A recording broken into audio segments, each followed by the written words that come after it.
E nesse vídeo eu vou falar especificamente sobre o ataque às imunidades parlamentares. Vamos recobrar as ideias e vamos pensar, no século XVI, um pensador chamado Nicolau Maquiavel, ele no capítulo 18 do livro Príncipe, ele disse o seguinte: ao príncipe é melhor ser temido que amado, mas nunca ser odiado. Maquiavel tinha as suas conjunturas da época para fazer essa afirmação, mas essa afirmação ela ficou para a história e chega até os dias atuais. E eu estou lembrando de Maquiavel só para fazer um paralelo com a situação atual em que se encontra o Supremo Tribunal Federal.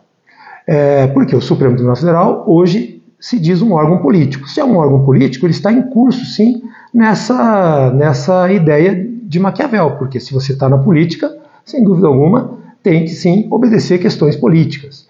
E a situação que eu quero para fazer uma comparação diz respeito aos ataques às imunidades parlamentares. E vamos fazer aí uma comparação entre duas situações mais ou menos semelhantes. A situação do Daniel Silveira, lá em 2021, e a situação do Ramagem, em 2025, delegado Ramagem. Ambos se vinculam ao artigo 53 da Constituição. Daniel Silveira ao parágrafo 2º e o delegado Ramagem ao parágrafo 3º desse artigo. O parágrafo 2º são as imunidades formais à prisão e o parágrafo 3º as imunidades formais ao processo. Muito bem, e o que isso tem a ver? Qual é a ligação entre as duas situações? A ligação entre as duas situações é a seguinte: na época, o Daniel Silveira, porque o parágrafo 2º, ele diz o seguinte, que quando o Supremo Tribunal prende um deputado ou um senador, essa prisão ela tem que ser analisada pela Casa. Se é um deputado, pela Câmara dos Deputados. Se é um senador, pelo Senado Federal. Porque é a Casa que vai decidir sobre a prisão. E aí, no caso do Daniel Silveira, não vou recordar aquele caso, a maioria sabe como é que foi, mas o fato foi que chegou à Câmara dos Deputados, para a Câmara dos Deputados dizer sim ou não para a prisão do deputado Daniel Silveira. E naquela época, a Câmara dos Deputados, ela entendeu que sim, o deputado Daniel Silveira deveria sim ser preso. O Supremo tinha razão. A Câmara entendeu assim. Não vamos entrar no mérito. Mas 364 deputados federais, naquele momento, em 2021, foram a favor da manutenção da prisão do deputado Daniel Silveira. E 130 deputados foram contra. Muito bem. Então, naquele momento, repare que a Câmara dos Deputados ela ressoa aquilo que os deputados pegam nas bases. Então, os deputados eles têm muita ligação com a base. Eles sabem exatamente o sentimento da maioria da população. A Casa representa muito bem isso, porque representa o povo. Então, os deputados estão ligados nisso. Naquele momento, o que você tinha? Você tinha uma decisão do Supremo Tribunal Federal e o referendo da Câmara com uma maioria significativa. Naquele momento, então, o Supremo Tribunal Federal tinha uma autoridade. E eu, nessa lógica de Maquiavel, diria assim: naquele momento, o Supremo estava mais para ser temido, né? Maquiavel dizia, é melhor ser temido que amado, mas nunca ser odiado. Muito bem, então aquela decisão lá em 2021, a gente pode entender a Câmara dos Deputados percebendo a situação e aí, observando as bases, deu 364 votos a favor da decisão do Supremo Tribunal Federal e a manutenção da prisão do então deputado Daniel Silveira. Agora, 2025. Já algum tempo depois, nós estamos em 2025, e aí a mesma situação, só que não mais a prisão.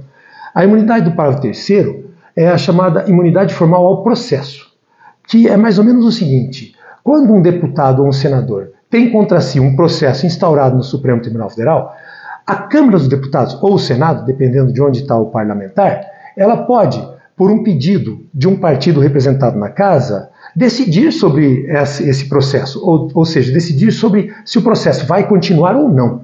Isso é dado ao Parlamento no parágrafo 3º do artigo 53, imunidade formal ao processo. Muito bem. E aí, agora então, nós tivemos essa situação em relação ao delegado Ramagem, que está sendo processado junto com alguns outros personagens, inclusive o ex-presidente Jair Bolsonaro. Então, o processo está lá no Supremo Tribunal Federal. E aí a Câmara dos Deputados, vejam, a manobra é um pouquinho mais difícil da questão da prisão, porque a questão da prisão é automática.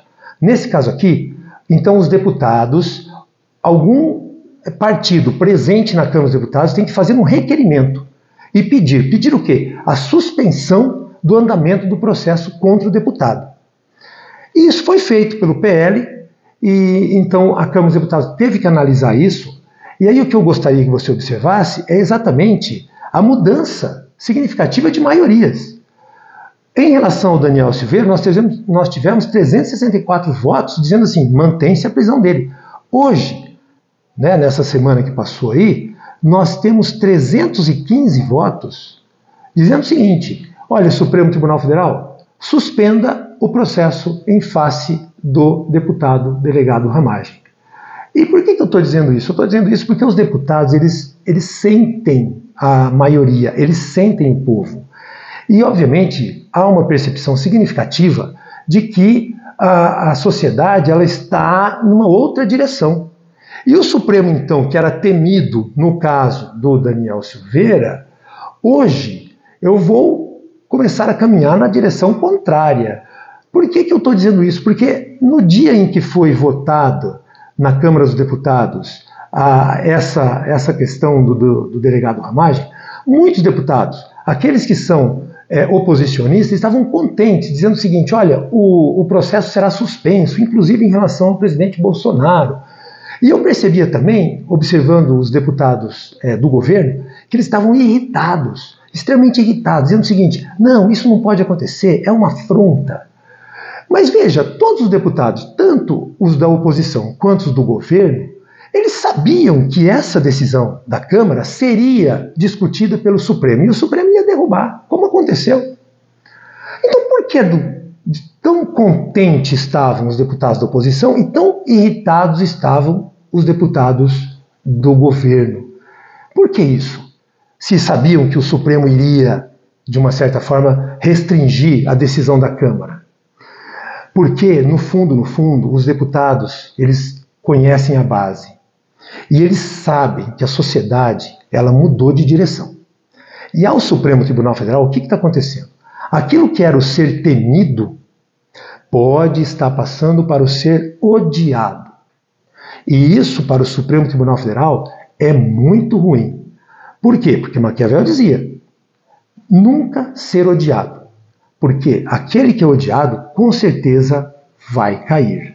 Então, eu diria o seguinte, é uma comparação baseado apenas naquilo que a gente sente, mas é perceptível que hoje o Supremo Tribunal Federal está lutando contra algo que é muito maior que ele, que é exatamente essa questão que nós levantamos, trazendo Maquiavel para a nossa análise.